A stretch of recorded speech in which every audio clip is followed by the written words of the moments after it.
literatura, Luis Griffi, que ya está con nosotros, por supuesto. Luis, gracias por acompañarnos. Y también nos acompaña Luis Fernando Ramírez, quien es psicopedagogo, representante de colegios privados también. Luis, buenas noches. ¿Qué tal, Santi? ¿Cómo estás? Buenas noches a la audiencia. Bueno, si me permitís, Santiago, por favor. Hoy hubo, antes de comenzar este debate, que es apasionante y que nuestros televidentes no se imaginan como diría un joven de esta época, explotan las redes, particularmente habiéndose planteado que ustedes iban a estar aquí, comenzaron a llegar las consultas, pero hoy hubo una reunión muy importante entre el sector de colegios privados, representado acá por Luis Ramírez, y el Ministerio de Educación y Ciencias, porque allí aparentemente comenzó a desactivarse también un inconveniente muy serio que tienen que enfrentar las instituciones privadas. ¿Qué acuerdo firmaron el día, o por lo menos acordaron hoy, Luis? Primero comenzamos con eso. Sí, muy buenas noches, Oscar. Sí. El acuerdo tiene básicamente el principio de dejar que siga fluyendo la economía principalmente, pero el eje central y el acuerdo más importante es la educación no se interrumpe. Es un derecho que tiene el niño, es un derecho y una obligación del Estado asegurar la educación de los niños. Ese fue la premisa principal y sobre eso construimos dos escenarios. Uno, el pedagógico, que es cuál va a ser esa hoja de ruta pedagógica y cuál es la sinergia que el privado y el público puede hacer.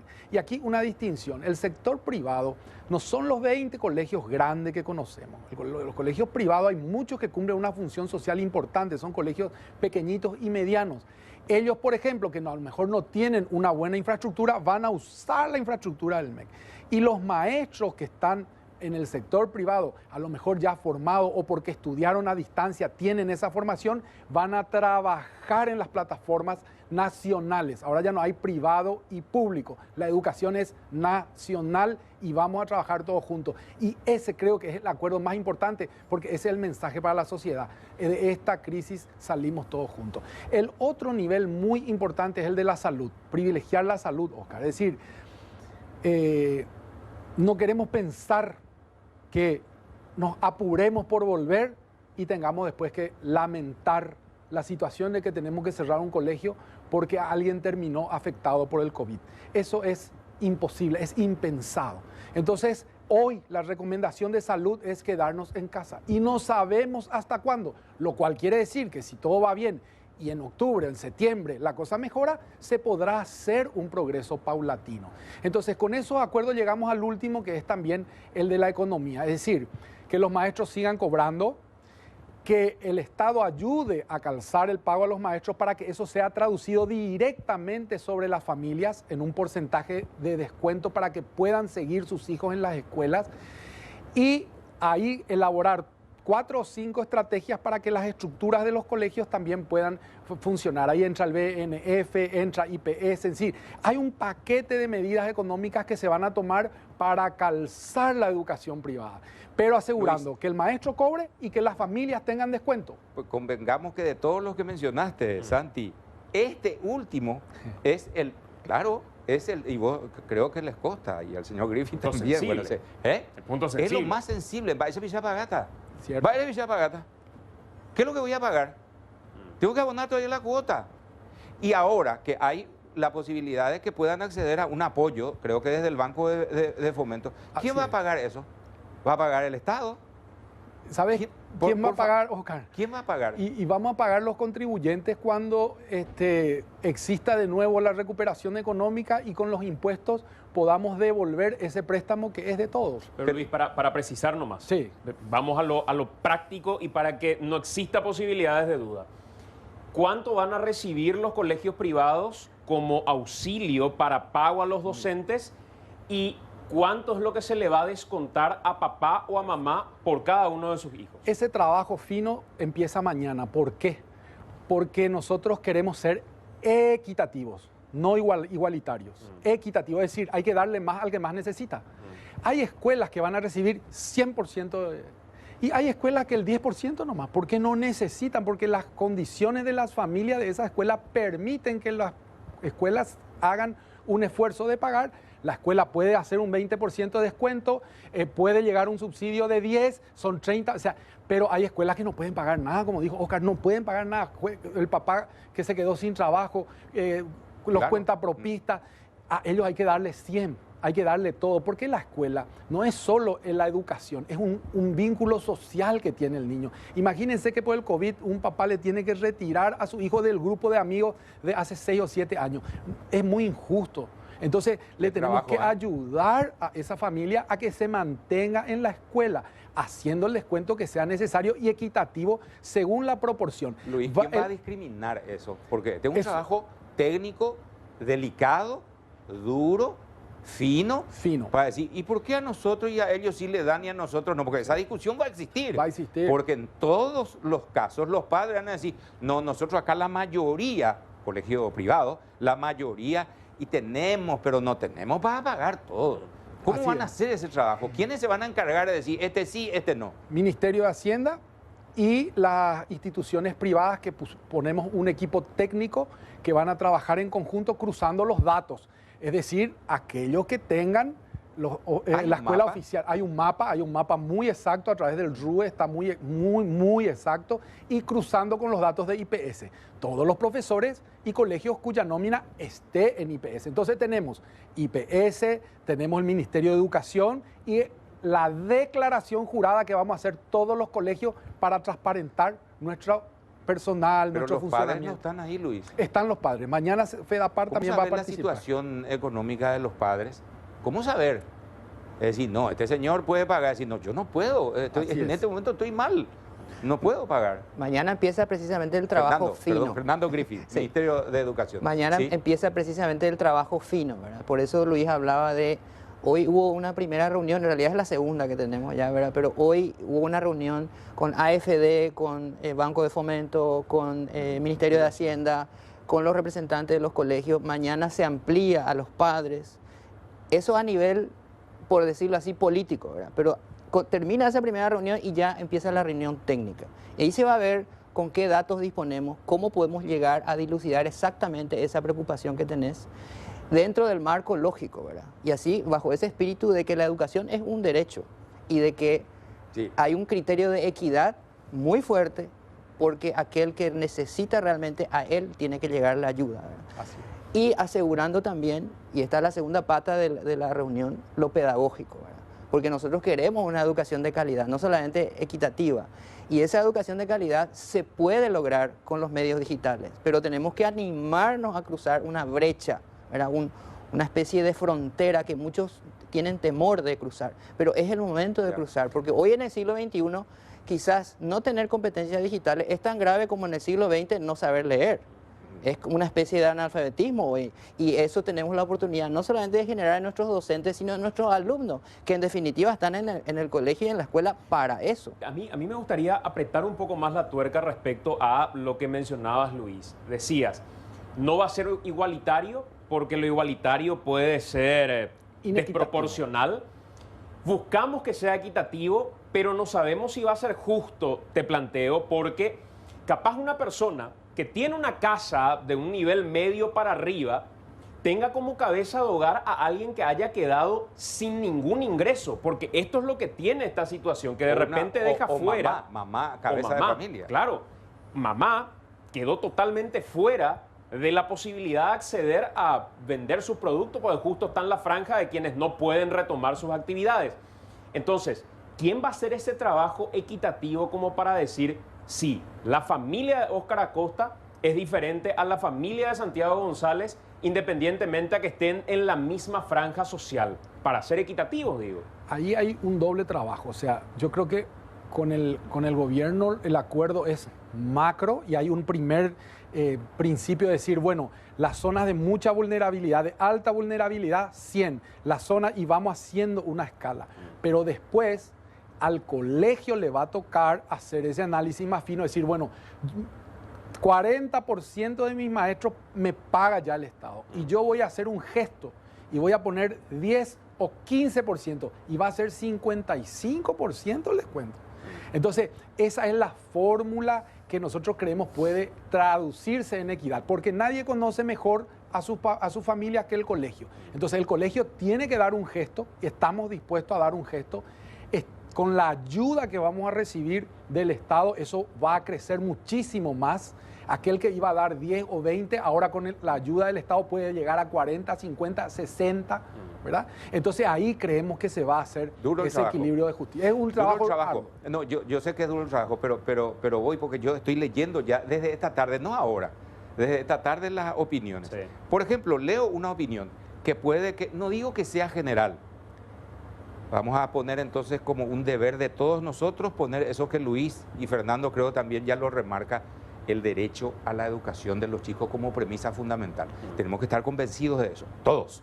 O sea, en primer lugar, nuestros niños tienen que estudiar este año, como sea. Radio, televisión, NPI, la emisora del Estado, la televisión, como sea.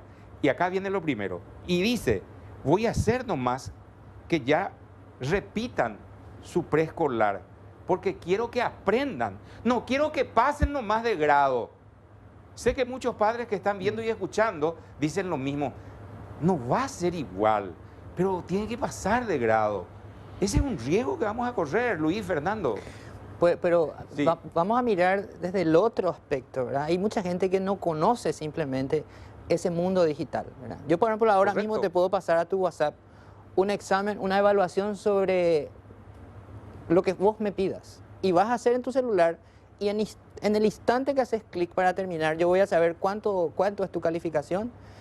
Te va a salir una evaluación para que vos aprendas dónde te equivocaste. O sea, hay aspectos positivos en el mundo digital que pueden mejorar incluso la educación, inclusive a nivel de los niños más pequeños, porque vamos a suponer a nivel inicial, ¿verdad? El CDI que es muy fuerte en ese punto, ¿verdad? Que tiene unos genios ahí. Tener un maestro, por ejemplo, que el CDI pueda proporcionar para la televisión. Vamos a suponer que venga acá a Telefuturo a dar clases, ¿verdad? Qué privilegio para todo el sistema público tener un docente tan bien preparado frente a cámaras que pueda llegar a miles y miles de niños de nivel inicial. O sea, hay aspectos positivos también Sí, no, dentro de y- esa... O sea, no es todo negativo, al contrario, podría ser un buen año de la educación paraguaya. Pero eso no es, ustedes ya escucharon Sí, eso, claro, Santi. totalmente. Dice, tú repetiste, yo lo voy a aprender así, ni siquiera Pero, estamos acostumbrados. Oscar, ese comentario también viene desde el aspecto económico, ¿verdad? ¿Eh? Porque viene también desde la incertidumbre de de la si va a poder economía. pagar o no. Porque dice el padre, ¿por qué yo voy a poner este dinero que tanto me cuesta, que en este momento no tengo, en una educación en la cual no confío? En esa línea, yo antes de agotar la cuestión económica y pasar a la cuestión pedagógica, quiero plantear, por ejemplo, si el ministerio no es capaz de gestionar, así como en algún momento escuchamos a PETA decir que hay empresas proveedoras de Internet que van a liberar el costo de las plataformas, porque esa era una pregunta que tenía mucha gente. El otro día Luis Ramírez decía, yo de pagar una conexión a Internet en el colegio, pasé a pagar 30, porque tengo que pagar las conexiones de mis docentes que tienen que dar clases para los chicos. Consulto.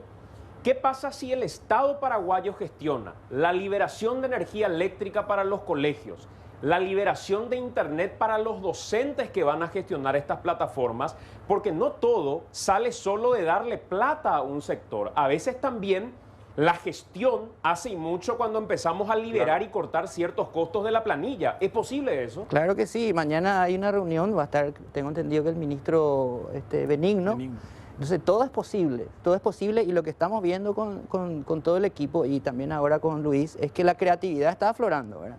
Esa idea, por ejemplo, podría suceder. Una ¿por qué tarifa no? social para este proyecto en particular. claro. Que sea temporal, Totalmente. Exacto. pero Mientras una tarifa dure, social, mientras Sí, dure. sí. Sobre todo por Luis, la composición de costos de tu institución. Claro. Y decime, ¿qué es lo que te lleva dinero? Probablemente internet, probablemente energía eléctrica. Sí, señor. Y eso depende de que el Estado te dé plata o que el Estado gestione la liberación por este tiempo de urgencia. Así mismo es, Andy. Y eso también se abordó, incluso una reprogramación del pago de IPS. No decimos que nos liberen. Vamos a reprogramar, vamos a pagar dentro de 12 meses.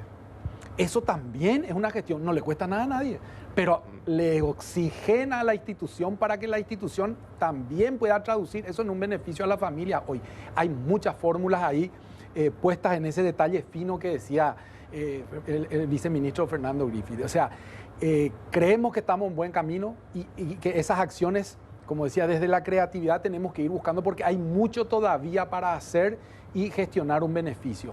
Pero quería también volver sobre lo que dijo Oscar, solo con un comentario. Tenemos nomás en nuestra cabeza la presencialidad como algo muy fuerte, pero ¿quién asegura que porque te vas al colegio y te fuiste al preescolar vas a tener un buen año y vas a aprender? Pero imagínate cuánto tiempo de estar con esa modalidad presencial.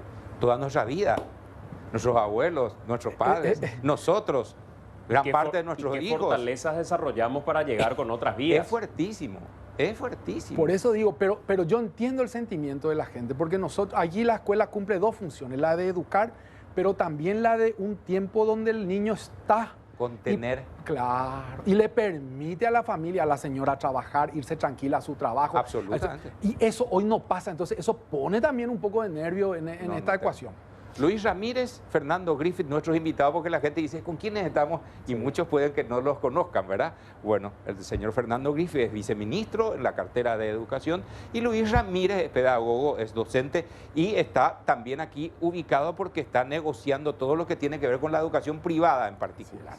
Bueno, entonces seguimos con nuestras consultas. Yo tengo un montón de preguntas. Santiago, por ejemplo, permítame, hay estadísticas, indicadores para poder saber, porque en línea con lo que Santi planteó también, no es lo mismo pretender educación a distancia probablemente para los sectores urbanos que en el sector rural. Acá me dicen, hay indicadores de estadísticas por donde podés saber que el 100% de los escolares con nivel de pobreza ni siquiera tienen televisor de repente. ¿Cómo hacemos? Sí. ¿Registran estos datos? Hay estadísticas en la encuesta permanente de hogares 2018, existen esas estadísticas. ¿Y qué hacemos ahí? Y no dicen que el 100% tienen acceso a esa tecnología, pero sí un porcentaje muy elevado. Muy elevado. La penetración de celular en Paraguay es muy elevada. Otra cosa es la conexión a Internet, pero ahí Wi-Fi. podemos ser creativos. A mí el temor que me genera nomás, viceministro y Luis, y ahí creo que es la brillante oportunidad de hacer lo que nunca hicimos. Excelente, Lo que nunca hicimos. Y la excelente. crisis nos va a permitir probablemente hacer lo que nunca hicimos. ¿Qué Así cosa? mismo. Primero, decir que, como mencionaba y reforzaba Oscar, en Juguañandú, el tipo de educación que necesitan no es la misma educación que necesitan en Fernando de la Mora. Entonces, decir, ¿cuáles son las troncales como materias que deben estar presentes en Juguañandú? Y segundo, ¿cómo voy a llegar? Fe y Alegría tiene un programa de alfabetización radial que hace con Brillante. regularidad Brillante. y es Así es, brillante. Es Sí. brillante. Entonces, si yo empiezo a identificar cómo puedo llegar a cada sector, probablemente sea más efectivo que decir todos una computadora o todos un celular para poder aprender. Sin duda. Así es, yo Sin duda. coincido 100% con Yo lo que también. decís, Santi. Hay que tener tecnología. La tecnología, bueno, es solo la computadora o el teléfono. Está la radio, está la televisión y hay que tener ese mapa y bajar. Voy a contar una anécdota de lo que hizo Singapur. Singapur, el gobierno tomó una sola decisión. Todos los dibujos animados en inglés. Sí. Aprender inglés con el dibujito. Desde que tenés 2 años, vos mirás la tele y aprendés inglés. Costo cero. Los canales se comprometen a pasar los dibujitos en inglés. Los niños aprenden inglés en cualquier parte. Ese es el poder que tenemos. No hay que pensar que solo es computadora, que solo es... No. Y eso sí es un desafío para el que no estábamos preparados y nos va a llevar un tiempo poner todas las tecnologías a punto. Hay que ser sinceros, nos va a llevar un tiempo. Pero qué magnífica oportunidad de hacerlo. Pero ¿qué le propones como pedagogo, Luis, a la mamá de Juguañandú que ahora está mirando con su hijo este telediario y quiere saber, más que Singapur, quiere saber cómo va a ser para Juguañandú? Ahí vos dijiste, Fe y Alegría tiene el programa hecho. Ellos hasta examen toman por radio. Y eso está validado por el Ministerio de Educación. Es decir, no es un programa aéreo o aparte. No, hay que tomar ¿Cuál ese es el programa. resultado, Luis? Y el resultado es muy importante. No tenés quienes No pasan de grado y son tenés- mediocres, como me dicen acá. No, van a ser mediocres, no es completo. No creo que vayan a... aquí hay Por una eso distinción pregunto, que hay que mi hacer. trabajo es... No, Está muy sí. bien, Oscar. Pero ¿sabes qué es lo que pasa? Una escuela exitosa en un medio culturalmente pobre no existe. Esa es una realidad. Y siempre pongo un ejemplo. Si vos estás en una escuela y vivís en una comunidad donde en esa comunidad solo se come pan trincha, y un día salís de esa comunidad y venís a la capital y te vas a una panadería, vos no sabés lo que son los otros panes, el coquito, el palito, porque vos toda tu vida viste pan trincha. Es decir, el medio cultural donde una escuela vive incide muchísimo en la educación. No podemos decir que le pusimos la tele o la radio, no. Por eso tiene que ser un esfuerzo de elevar el contexto cultural. Ahora nosotros resulta que a esta situación le queremos dar todos los déficits que tenemos estructuralmente como sociedad y como educación. Hay que ser sinceros, nos vamos en medio de una pandemia a solucionar 40 años de atraso de una educación. Fernando, definitivamente, Santi, hay otra pregunta después, pero voy a lo siguiente. Los medios convencionales, la televisión abierta, la televisión por cable, que creo que hoy abarca también ya gran parte del país. Sí. Creo que están en todos los departamentos. Un hogar donde uno ve el plato de distintos colores puede hacer que haya allí un canal de cable. Claro. De eso no cabe. Y hay ranchos donde tienen eso. Es decir, y radio. O, como yo había señalado, la importancia de la televisión pública. Y las radios del Estado, que tienen mucha potencia, y creo que tenemos como 4 o 5 emisoras de gran potencia, propiedad del Estado para esto. Es decir, podríamos hablar entonces de un nivel de educación a distancia, que en las áreas de Huañandú, sea a través de la televisión y la radio, la comunitaria, local, por ejemplo, y la otra en donde ya hay más posibilidades de incorporar tecnología, Wi-Fi, un teléfono smartphone, ¿verdad? Con la posibilidad de tener línea. ¿Qué decía eso? Lo describiste perfectamente, Oscar, lo describiste perfectamente, porque el poder está aquí en la combinación de las herramientas. Correcto. Y yo, a pesar de que soy un convencido de las plataformas, las nuevas plataformas, ¿verdad?, que usan Internet, hay que reconocer que la radio y la televisión siguen siendo las reinas de la comunicación en Paraguay, sobre todo, ¿verdad? Claro. Pero es posible plantear eso por en este supuesto, por supuesto. La penetración de la televisión por cable es aproximadamente del 55%. Pero igual tenemos la grata noticia, no sé si estoy cometiendo una infidencia, pero que este propio medio nos va a ayudar con las clases en televisión, ¿verdad? Y también el diario Última Hora. NPI y el diario Última Hora con el escolar. O sea, hay forma de llegar a todos los hogares. Ahora, lo que tenemos que hacer es, lo que decía Santi, asegurarnos de que está llegando la información adecuada para el lugar adecuado, en la forma adecuada, y evaluar de la forma adecuada, ¿verdad? Totalmente. Para tener una educación de calidad y con equidad también. Ahora, el mismo método, Luis, que mencionaste, hoy me dijiste en un reportaje radial que estuvimos conversando con Luis, no, es que le vas a tener frente a la computadora 4 horas a un chico, tampoco frente, si vamos al caso, para no mencionar, porque sé que hay ofrecimiento de otras empresas, de otros grupos de medios de comunicación, en el caso de NPI, 1 hora, una suerte de recreo posteriormente, un dibujo animado con inglés, por poner un ejemplo, ¿verdad? Y luego vuelta a otra hora. ¿Cómo sería? ¿Eso se está investigando todavía? ¿Hay que planificar? No, está en pleno proceso. La grilla está en marcha, ¿verdad? Empezamos esta semana, se van sumando los canales. Dentro de poco vamos a tener muchísimos canales al servicio de la educación paraguaya. ¿Y qué hace? ¿Se sientan frente al televisor? Claro, depende de la edad. ¿Saben el horario? Claro, porque la estrategia es tener al niño en televisión en las edades que son más... En los cuales son más pequeños, ¿verdad? A nivel inicial, primero, segundo, tercero, cuarto, quinto, quizás hasta sexto grado. Esa es la edad adecuada para tenerle frente a un televisor, porque ahí es donde viene la creatividad del maestro de captar la atención del niño, hacer de que quiera estar frente al televisor. Me decía hace unos días el jefe de programación de Televisión Española, hoy tenemos 5 horas de televisión para educación en Televisión Española. Hora de clase en televisión, 5 horas. Y hoy nuestro personaje estrella no es más Bob Esponja, decía, es un youtuber a quien el Ministerio de Educación de España contrató. Ahí quiero consultar respecto al mecanismo para ese desarrollo, ¿verdad? Porque creo que estamos de alguna manera llegando a un punto de acuerdo en toda esta situación. La planificación al menos no sabemos. Claro, cómo se va a desarrollar después ya es otra pregunta, pero pregunto a Luis Ramírez desde la pedagogía. ¿Esto se podría aplicar a algún sector en particular, educación inicial? educación escolar básica, educación media o hasta dónde podría Técnica. llegar. Y claro, ¿por qué pregunto lo técnico también? Porque hay bachilleratos, me menciona el doctor Pablo Lemir, que requieren de un tiempo de pasantía. Sí. ¿Cómo vamos a hacer con esos bachilleratos? Pero antes de llegar a los bachilleratos, lo que quiero es, vamos a tener que dividir a quienes podemos enviar a futuro probablemente a la escuela cuando todo esto pase. ¿Van a tener que ser los chicos los que van a quedar en casa o van a ser los chicos los que vayan a la escuela? ¿Qué pensás, Luis? Yo creo que en este tiempo de crisis tenemos que desarrollar algo que está muy avanzado en el mundo, se llama educación para la comprensión. La educación para la comprensión elige los temas centrales. No tienen que existir los 25 temas del contenido, no. Exacto. ¿Cuál es el tema central? Voy a poner un ejemplo. Si sumar es central, sumar nomás vamos a trabajar, porque eso te va a ayudar a restar, dividir y multiplicar. Ah, bueno, lo central es sumar.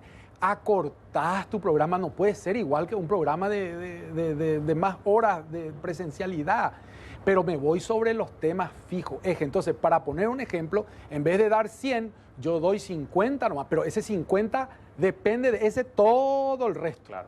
Entonces, acortamos el programa, tiene que haber un currículum diferenciado y ahí trabajamos por capacidad. Es decir, yo no te voy a enseñar mal contenido. Si el contenido vos vas a subir y vas a bajar ahí, la guerra tal, y buscás y ya está. Google. Te voy a enseñar a analizar, te voy a enseñar a comparar, te voy a enseñar a clasificar y ese es otro modelo de enseñanza que se puede hacer perfectamente en esta modalidad virtual. Es más, vamos a lograr algo que las estadísticas dicen que no logramos, porque más del 80% de los que terminan el 6º grado no entienden lo que leen.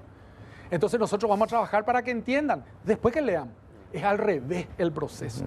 Entonces, creo que si eso lo armamos, pero un currículum nuevo, y eso es parte de la esencia de lo que mañana vamos a poner en un papel, un acuerdo y un convenio para trabajar este currículum y para ir renovando la educación con este centro.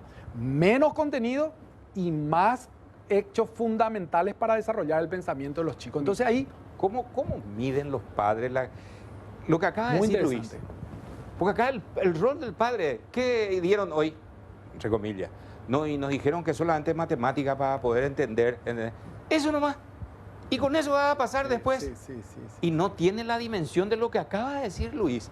Sí. Que a partir de esas cuestiones básicas, la dimensión es enorme para poder recoger información, comparar, analizar, hacer Sintetizar. analogía. Fernando, ese Es muy importante, es muy importante la actitud de los padres, ¿verdad? Hay rol fundamental Acá, de papá y mamá por que están supuesto, viendo esta noche y están escuchando por atentamente. supuesto, eso- ¿Cuál es el rol de los padres en este tema? Vea, importante, Fernando, porque ahí está el drama. Claro, Los el rol de- papás y mamás que sí. están viendo esta noche van a tener un rol fundamental para que esto tenga éxito. El rol del padre no va a ser sentarse con su hijo a hacer suma de fracciones. No.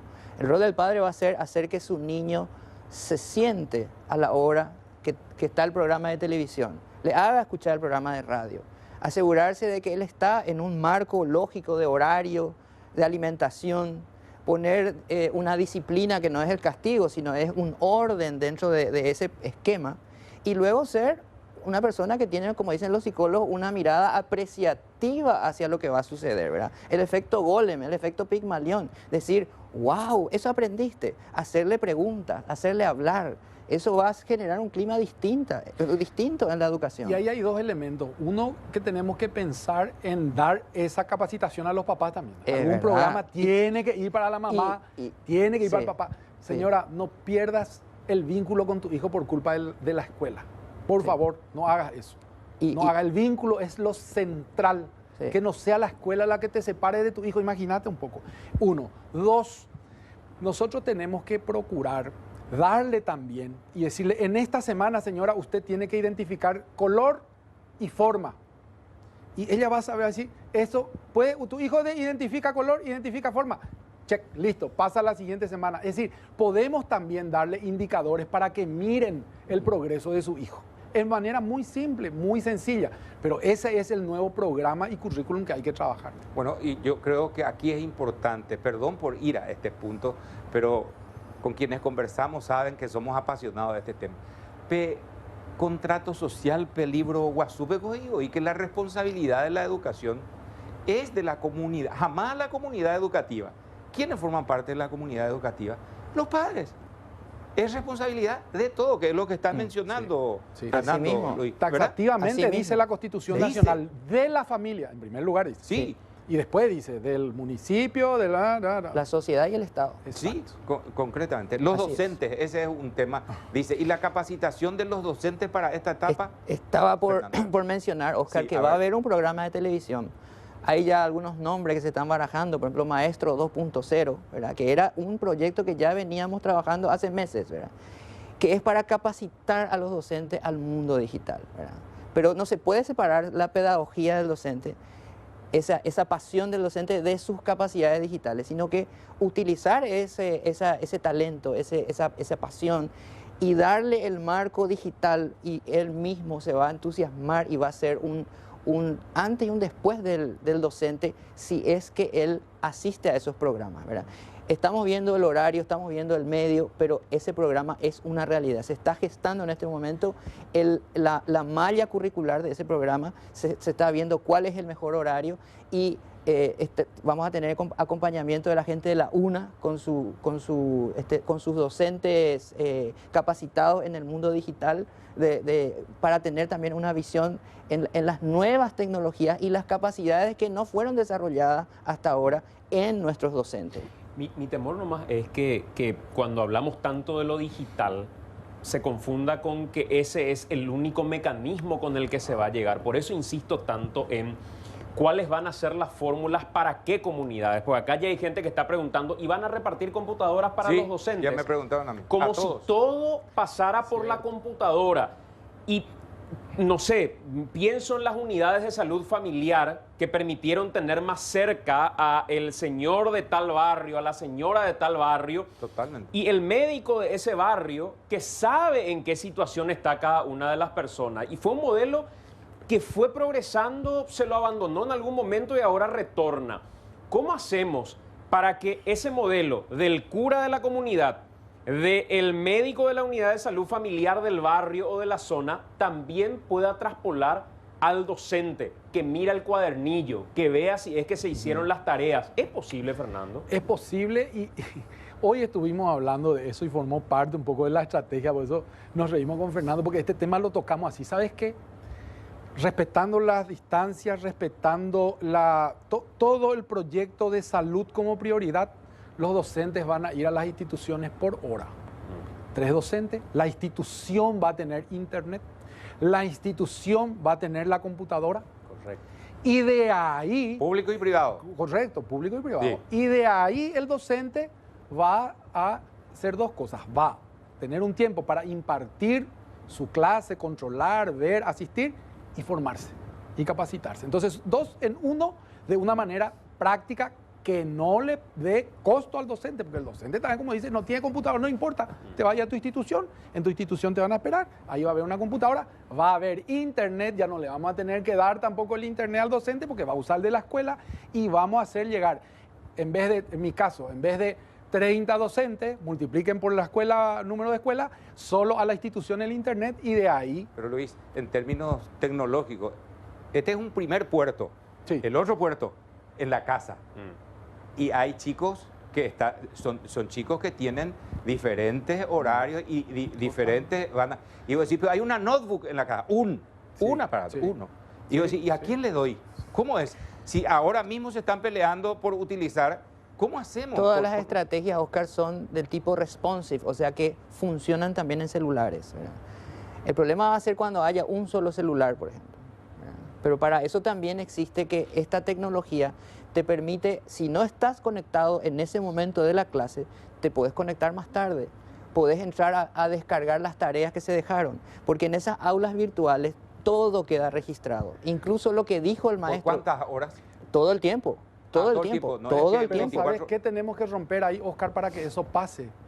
Como estamos haciendo ahora, que hacemos la educación analógica de manera digital. Es decir, se sientan todos los alumnos y por su computadora entran a clase. Ese no es el caso. No funciona así la educación digital. La educación digital funciona en un tiempo, en un formato y en un modo distinto, donde cada uno va haciendo su ritmo. Pero bueno, en la televisión no van a tener problemas, se van a sentar, van a ver la televisión y después van a tener tareas que tienen que ir a hacer. No es todo el tiempo. Pero en distintos grados, eso es lo que me está Claro, preguntando. en pero por distintos ejemplo, hay una fecha, una fecha y un día, una hora límite para subir tal tarea. ¿verdad? O sea, no es todos los días, puede ser. El No, lunes no. tiene un objetivo, el martes para el Correcto. siguiente. Un Y aula el- virtual funciona a las 24 horas. Vos haces cuando querés, Correcto. cuando podés. Pero digo, un día le dedicás al nene de 7 años, después al de 9 el martes. Y así, ese ahí, sería- ahí es donde la televisión entra, Oscar, Claro. en las edades para los más pequeños. Porque la televisión ahí es muy poderosa, ¿verdad? Para las edades superiores, por ejemplo, un chico que está en un BTI, Bachillerato Técnico de Informática, él tiene que tener aulas virtuales. Sería un despropósito que no esté con un pizarrón digital, así como nosotros pasábamos a hacer los ejercicios en el pizarrón, así también en el aula virtual uno puede tomar control del aula, uno puede Sí. no solamente verle al docente, sino el docente comparte su pantalla, muestra el PowerPoint que le pasaron. O sea, eso tiene que ocurrir Mire, en los yo, centros de hecho, regionales. no subestimo a los chicos, ¿eh? Sí. No, yo tampoco. No. Sí, Yo sí, no sí. estoy en condiciones de subestimar nunca a los chicos. Al final, a ninguno Los de chicos no nuestros son el hijos. problema. Ay, ¿recuerdas que iba a le venían de Claro. te decía, vení, Sí. vení Sí. papá, yo te voy a enseñar Sí. así, o sea, los chicos. Y estoy hablando de chicos en las zonas urbanas y en las zonas rurales. Vos sabés que ahí es muy emocionante No, algo que hay se que está subestimar dando a los chicos, sí. últimamente en Sí. redes, que veo que hay jóvenes que comparten en su Facebook o en su Twitter o en cualquier otra red. Fue la primera clase virtual que dio mi papá. Y suben el video o la foto de su papá conectado a una computadora y dando clases para el resto de sus alumnos.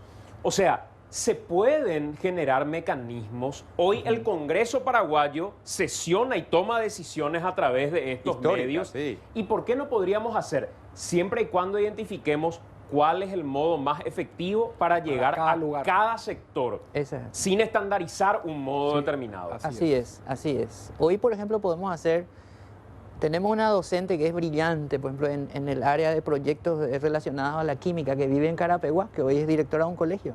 Ella, por ejemplo, podría estar en un proyecto colaborativo con todos los maestros de química del Paraguay, ¿verdad? Donde cada uno hace su aporte, ese aprendizaje social, ¿verdad? Ese aprendizaje en grupo que hoy sabemos que hoy la educación está muy enfocada hacia el aprendizaje por proyectos, ¿verdad? Así mismo. Donde las materias ya no son lo que eran antes, ¿verdad? Unos compartimientos estancos, sino que todo está relacionado, todo está conectado, ¿verdad? Eso hoy se puede dar. Hoy, por ejemplo, Oscar es maestro de un colegio, no sé, de física, vos sos maestro de física de otro colegio, que a lo mejor él está en Itapúa, vos estás en Boquerón, pueden estar en el mismo aula compartiendo las experiencias con sus alumnos en tiempo real. Eso puede suceder ahora. Consulto de nuevo desde el aspecto de los bachilleratos técnicos, Cierto. porque nos estamos enfocando en la educación escolar básica, la inicial, que por ahí puede tener menos dificultades. Pero voy a lo técnico y me pregunta alguien,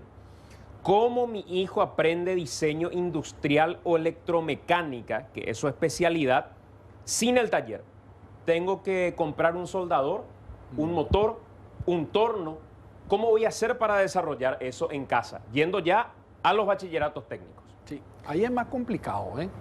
Pero hay software que hacen todo, entre paréntesis Exacto. nomás. Solo que ahí nos obligamos a que la estrategia y el medio principal sea Internet y la computadora.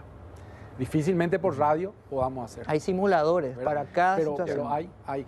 Hay aportes muy importantes de los directores, Fernando. Sí. De los directores. Sí, sí, sí. Que tienen la capacidad de dar un apoyo, ellos Sí. están haciendo consideran que hay avances importantes en esta Tenemos el materia. acompañamiento de ellos. Tienen también Sí. una actitud crítica, pero de todos modos dicen Estamos que hay todos avances juntos, importantes en términos de aprendizaje. Hay monitoreo permanente Sí. de 7.500 instituciones para saber el estado de cada una de las instituciones. Así es. Es decir, yo creo que hoy, esta noche, no podemos agotar esto. No es luego nuestra pretensión. Y encima que estamos hablando sobre la base de la posibilidad de que se suspendan las clases presenciales, porque todavía no es un hecho, Santi. Claro. Hay que esperar todavía el dictamen de salud pública. Es Miren verdad. si mejoramos. Bueno, pero hay que estar Claro. preparados ante la eventualidad. Eso es lo que nosotros pedíamos, buscar los escenarios. Escenario 1, listo, ya sabemos, no vamos a tener actividad presencial. Escenario 2, y es posible que según el dictamen y si mejora la salud en septiembre. Escenario 3, bueno, vamos a hacer un mix y paulatinamente los más grandes vuelven primero, los más chicos vuelven después, pero eso es escenario. Y hoy tenemos un diseño ya por escenarios. Y creo que eso es un avance importante porque, como decía el viceministro, la incertidumbre es lo que nos estaba matando. Bueno, acá, por ejemplo, les leo, porque hay los mensajes, repito, las redes. Impresionante lo que Dice, está. Yacir Cañín, saluda a Yacir Cañín. Pero aparte de eso, decina, Oscar, acá no tenemos señal. ¿Cierto? Hace una semana, dice. ¿Cómo van a hacer los alumnos del trabajo? No. Sí, es plata. Y ahí entra, Llevemos señora, la señor, señal. no sé quién me escribe. La Ahí televisión. está la televisión. Ahí está la radio. Hay que prestar atención a la gente. Yacir Cañín no puede entrar a plataforma con ahí está televisión cable. ¿Tienen televisión cable? Pueden entrar. No hay radio. Todo puede servir. Así es. Oscar y Santi, en todo el mundo están trabajando de la misma forma. Nosotros estamos hoy en contacto, el ministro habla casi todos los días con sus colegas, sobre todo con el argentino, y en todo el mundo se está abordando de esta forma. Y así como dice Santiago, es para cada región, para cada situación hay un abordaje y se puede. Hoy Colombia, por ejemplo, Colombia que es tan montañoso, recurre muchísimo a la radio como estrategia de llegar a sus alumnos. El norte del Brasil, que es tan extenso, recurre muchísimo también a la radio. España, que es un país desarrollado, tiene muchísimo espacio en radio y televisión española. Ministro, no quiero pinchar el globo, pero mi temor es que estemos en esta charla demasiado entusiasmados y que nos estemos bajando a la realidad. Y cuando digo que nos estemos bajando a la realidad, me quedó hace rato una frase que mencionabas y era, sería un despropósito que un alumno de bachillerato informático no tenga la computadora o no tenga los mecanismos Claro. informáticos.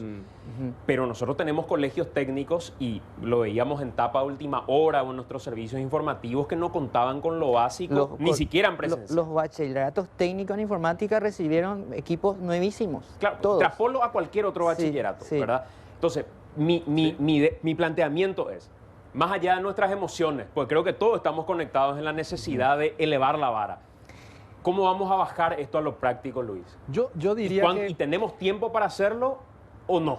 yo creo que sí. Yo diría que ahí esto también nos va a permitir hacer un nuevo mapa, donde si ocurre eso, vamos a detectar y vamos a llevar la solución. Pero la clave es lo que vos dijiste, la solución no puede ser universal, porque el Paraguay no es universal.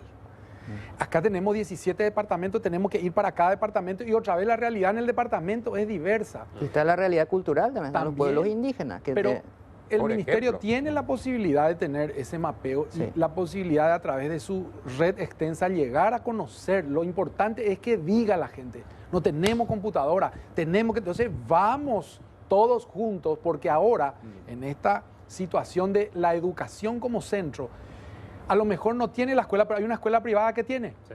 Automáticamente hacemos la alianza en la zona y la escuela privada le provee de la computadora que necesita. Porque así también hay escuelas privadas que no tienen plataforma. El ministerio le pone dentro de su plataforma a los alumnos de esa escuela. Dos preguntas. Esa es la sinergia, pero tenemos que, no quiero usar la palabra denunciar porque no es, tenemos que decir, señor, hey, necesito la computadora. Y ahí vamos a asistirle. Dos preguntas. ¿Cuándo esto debería estar activo? ¿Cuándo tendría que empezar a marchar? Y segundo, ¿con qué frecuencia y cómo vamos a ir evaluando? O sea, ¿cómo yo, que soy alumno de tercer grado, voy a, entre comillas, rendir para demostrar que esto fue efectivo o no fue efectivo para mí? Te contesto yo, no sé si Luis quiere por contestar favor. después. La respuesta a la primera es ya arrancó en la estrategia. Ya, las tres estrategias están operativas hoy. La página de acceso a materiales, que es la página aprendizaje mec.pi, edu.pi, esa página está activa ya hace 3 semanas. Ahí están todos los materiales día por día. Ahí también tenemos laboratorios virtuales, bibliotecas virtuales. Bueno, después está la segunda estrategia, que son las aulas virtuales. Miles de aulas virtuales ya creadas a esta hora. Prácticamente todos los directores que mencionó Oscar ya están incluidos con sus cuentas de usuario para acceder al sistema. Hay como 400.000 alumnos ya con sus cuentas de usuario. Cada alumno tiene 5 terabytes de nube, 5 terabytes, imagínense lo que es, y eso va también por pedido del MEC, del ministro, a Microsoft, también le va a ceder a los colegios privados, a los alumnos de los colegios privados, ¿verdad? Y la tercera estrategia, la televisión, ya está también en marcha. La semana que viene se van sumando más canales, o sea, está en marcha. Y la segunda pregunta, Santi, La segunda pregunta es los exámenes. Los exámenes. El Instituto Nacional de Evaluación, que es un instituto que depende del MEC, está trabajando ya sobre la estrategia de evaluación. Pero la estrategia de evaluación está directamente relacionada con la realidad de cada estrategia. O sea, no va a ser lo mismo evaluar para los que están siendo educados en televisión que en radio, ni que en radio en las aulas virtuales. O sea, cada estrategia tiene su estrategia de evaluación. 400.000 alumnos ya con cuentas de usuario. Con cuentas de usuarios. Y ahí me lleva a una pregunta muy similar a la que tenemos siempre con la gente de la CEN Iñangareco. Hay una diferencia entre los beneficiados y los que ya cobraron efectivamente. Pregunto, Sí. ¿cuántos alumnos de esos 400.000 ya están activamente dando clases? Hoy pueden entrar, pero activamente dando clases, como dice Luis, es un proceso, Claro. ¿verdad? Es un proceso que viene en pirámide, ¿verdad? Los que hoy estamos todos activos todos los días es la parte administrativa del MEC que llega hasta el director del colegio, ¿verdad? El director ahora se está involucrando, ¿verdad? Pero los supervisores ya están todos. Los 660 ya están involucrados, se reúnen periódicamente cada uno con su director departamental y el director departamental con la cabeza a través del MEC. Eso va bajando como si fuera un árbol, una pirámide. Y luego cada director va a tener sus aulas y van a ser incorporados los docentes en cada aula y luego los alumnos en cada aula. Pero si hoy, sabiendo ya su clave de acceso, hoy mismo puede entrar, ese que ya tiene creado su cuenta de usuario, ¿verdad? Pero todavía no está operativa esa clase, esa aula virtual, pero lo va a estar en poco tiempo. No puedo leer todo, pero son opiniones de los padres. ¿Y los chicos? ¿Cuándo vamos a escuchar a los chicos? Estamos preguntándole a los chicos, señora, leo todo lo que me escriben. Yo diría, disculpen, muchos puntos negativos. Todo es objeción. Todo es objeción.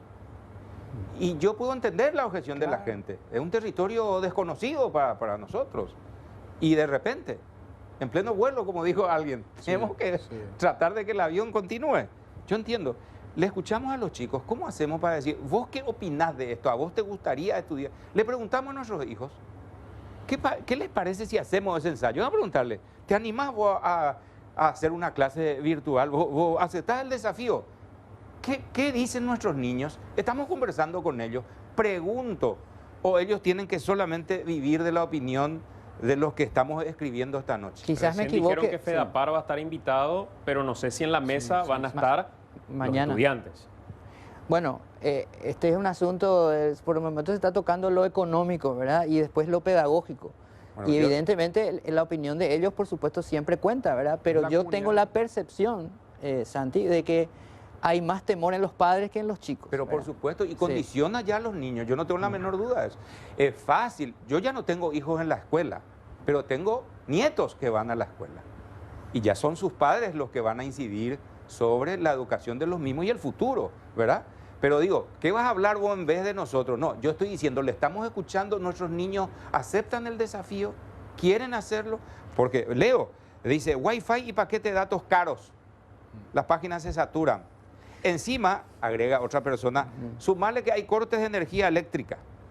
El problema es que se paga igual y la educación no va a ser la misma. Otra opinión. Dice, no tendrá éxito, tanto los alumnos ni los profesores están preparados. Muchos no tienen recursos necesarios para seguir con las clases virtuales. Hay una propuesta, estimado Mario, que dice, ¿por qué no suspendemos nomás ya la clase y nos vamos a diciembre, enero y febrero y que no haya vacaciones? Hay algo muy importante, Oscar, Sí. que no se mencionó hoy, ¿verdad? Sí, Nosotros tenemos, y hoy estábamos compartiendo con Luis, la ley de educación, ¿verdad? La ley general de educación nos obliga a hacer educación a distancia.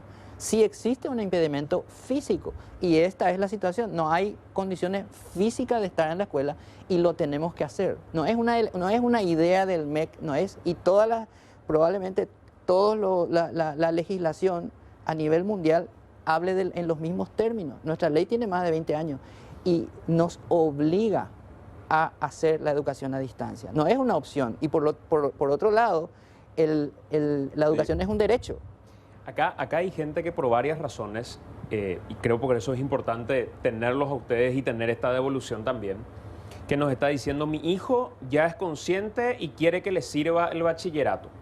Él prefiere perder el año antes que salvar el año, pero no aprender. Primer planteamiento. Segundo planteamiento: nos van a cobrar 50% o 40% por aprender el 10%, cálculo económico. Y ante ese planteamiento, quiero ir a esto que en algún momento lo conversábamos con Federico Mora, titular de Becal, que me parece hizo un esquema muy interesante, incluso con un escenario de retomar las clases en septiembre, por ejemplo. Ir todo enero, todo febrero, todo marzo, cuando venga el frío, enviar a vacaciones de nuevo a los chicos. ¿Hay alguna forma de cambiar este plan y decir vacaciones en este momento y retomamos en septiembre o en octubre? Santi, lo primero que dijiste es muy importante. En primer lugar, nadie tiene ese escenario, ¿verdad? ¿Perdón? Nadie tiene el escenario de cuándo se va a poder volver en el mundo entero, ¿verdad? Hay una incertidumbre total de cuándo va a ser seguro volver a la escuela. Por lo tanto, es una premisa falsa o es una idea que no tiene sustento decir, ¿por qué no hacemos de esta forma y volvemos en tal fecha? ¿Y las vacaciones? Las vacaciones están en los papeles, pero hoy el No, mundo la está... propuesta que él justamente... Claro, pero porque dice, eso ¿por qué tiene no una pagamos lógica. nomás y tomamos el calendario americano? Sí, pero eso tiene una lógica si supiéramos cuándo podemos volver. Pero esa lógica no existe. Tampoco se puede planificar. Por supuesto. ¿Y no sería mejor, mientras dure esta planificación de la plataforma, de las clases a través de televisión, de las clases a través de la radio, de la elaboración de un plan serio, pensado, porque tampoco se puede generar educación de un día para otro lo que no se generó en todo este tiempo? Decir, señores, la decisión del ministerio consensuada con los padres y con todos es parar las actividades y ahora vamos de vacaciones. Los chicos en casa, los docentes, directores, MEC, planificando la educación. Colegio público y privado. Desde que podamos retomar. Por ejemplo, ¿no puede ser una alternativa? Puede ser una alternativa, pero para mí no es la mejor. ¿Por qué? Porque nosotros tenemos que manejar el escenario de que esto probablemente, casi seguro, no va a cambiar radicalmente en los próximos meses. Entonces, trasladar las vacaciones ahora no necesariamente es algo Fernando, lógico. y el problema económico, por eso quiero volver Claro, a Luis por pero el tema económico en los colegios privados. El problema económico se soluciona con una planificación de cómo vamos a ir. Por eso es que si sale ese decreto, vamos a tener la seguridad de que nuestra educación este año va a estar en los medios masivos, en las plataformas, y vamos a poder planificar mejor. Y por otro lado, Santi, ese comentario de que no quiero ir quiero sumarme el año que viene a la educación porque este año ya está perdido, o me van a evaluar en algo que no voy a aprender. Yo les puedo asegurar de que probablemente este año la evaluación sea mucho más dura que en los años anteriores. ¿Por qué? Porque los procesos van a estar automatizados, ¿verdad? Los procesos para evaluar van a estar sujetos a una predictibilidad, van a estar estandarizados, no van a depender de que alguien me ayude estando a mi lado. Vamos a tener que aprender para pasar, ¿verdad? Entonces, no necesariamente la evaluación se va a relajar, al contrario, podría suceder lo contrario. Pero por otro lado, se pueden extender las oportunidades para pasar. Si te aplazaste acá, vas a tener esta oportunidad. Por eso es que el Instituto Nacional de Evaluación está trabajando intensamente, ya hace varias semanas, sobre todos los escenarios. Luis, para ir cerrándonos, ¿puedes repetir a qué solución llegaron? Porque hay padres preguntando ahora cómo fue el acuerdo con el ministerio para el tema de las cuotas en los colegios privados. ¿Cuál va a ser el aporte en este momento de aquellas personas que no están teniendo recursos para pagar las cuotas de los chicos? El concepto es lo que nos tiene que quedar claro, porque mañana recién va a comenzar la comisión técnica al detalle fino. Pero el tema económico en particular, lo pedagógico tanto. Del tema económico es así. El Estado va a asegurar que el docente cobre. El dinero va para el docente. ¿Todo el año? Todo lo que dure la crisis. O los meses que se acuerden de acuerdo al fondo que hay previsto. Disponible, sí. Disponible. Eso ¿Cuánto también es sería en una principio? realidad. Hoy escuché más de 20 Nosotros millones de en dólares. 5 meses calculamos 20 millones de dólares. 5 meses, correcto. Que es lo que hoy realmente existe, hay y es posible. Y la ¿verdad? pregunta es, o sea, yo no voy a pagar ya la cuota. Claro, eso, ¿Eh? eso se va a traducir directamente en un beneficio para la familia. Si a tu escuela la No, pero subvención le toca 100%, vos no vas a pagar la cuota. Pero No ahí vas a pagar. pero hay gente que va a pagar la cuota. Y hay gente que va a pagar la cuota porque le va a tocar en un porcentaje menor o vamos a buscar otro tipo de acuerdo. Entonces a lo mejor no le toca 100, le va a tocar 40. Y entonces con un descuento que ya hizo la escuela de 10 le va a tocar 50. Nosotros estamos trabajando para que la ecuación sea lo más amplia posible, para que realmente le llegue ese descuento que las familias están esperando, entre un 50, un 60%. Esa es la idea. Y estábamos ajustando, como Una decíamos cuota hoy. estándar podés mencionar, Luis, de colegios privados. Uy, lo que pasa que ahí... No, perdón, pero pongamos una cifra, 500.000. 500.000. 500.000. Vamos a tener padres que van a pagar 150.000. Sí, así mismo. Pero 100.000. no van a dejar de pagar. O Y va- 100.000. No, va a haber padres que no van a pagar Algunos nada. sí. No, pero por eso, esa va a ser. Pero ustedes saben quiénes pueden aportar. Porque hay otros que dicen, no, yo Porque puedo seguir hay pagando. colegios privados, Oscar, que tienen cuota de 150.000, 200.000 guaraníes. No, y En por el- eso, y puede pagar 50.000. Por ejemplo. A lo mejor nada. Y a lo Ojalá mejor que nada, ¿verdad? ¿Qué, Pero ¿qué ya hicieron para evitar la desmatriculación? Pues precisamente lo que se hace es intentar mirar a la educación de una manera sistémica, ¿verdad? Acá hay un sistema que hay que proteger. Ya. No es solamente lo público. Están las escuelas subvencionadas también y están las escuelas que son privadas, pero todos los niños que están en esas escuelas tienen el derecho a ser educados y la educación es para todos, ¿verdad? Sin duda.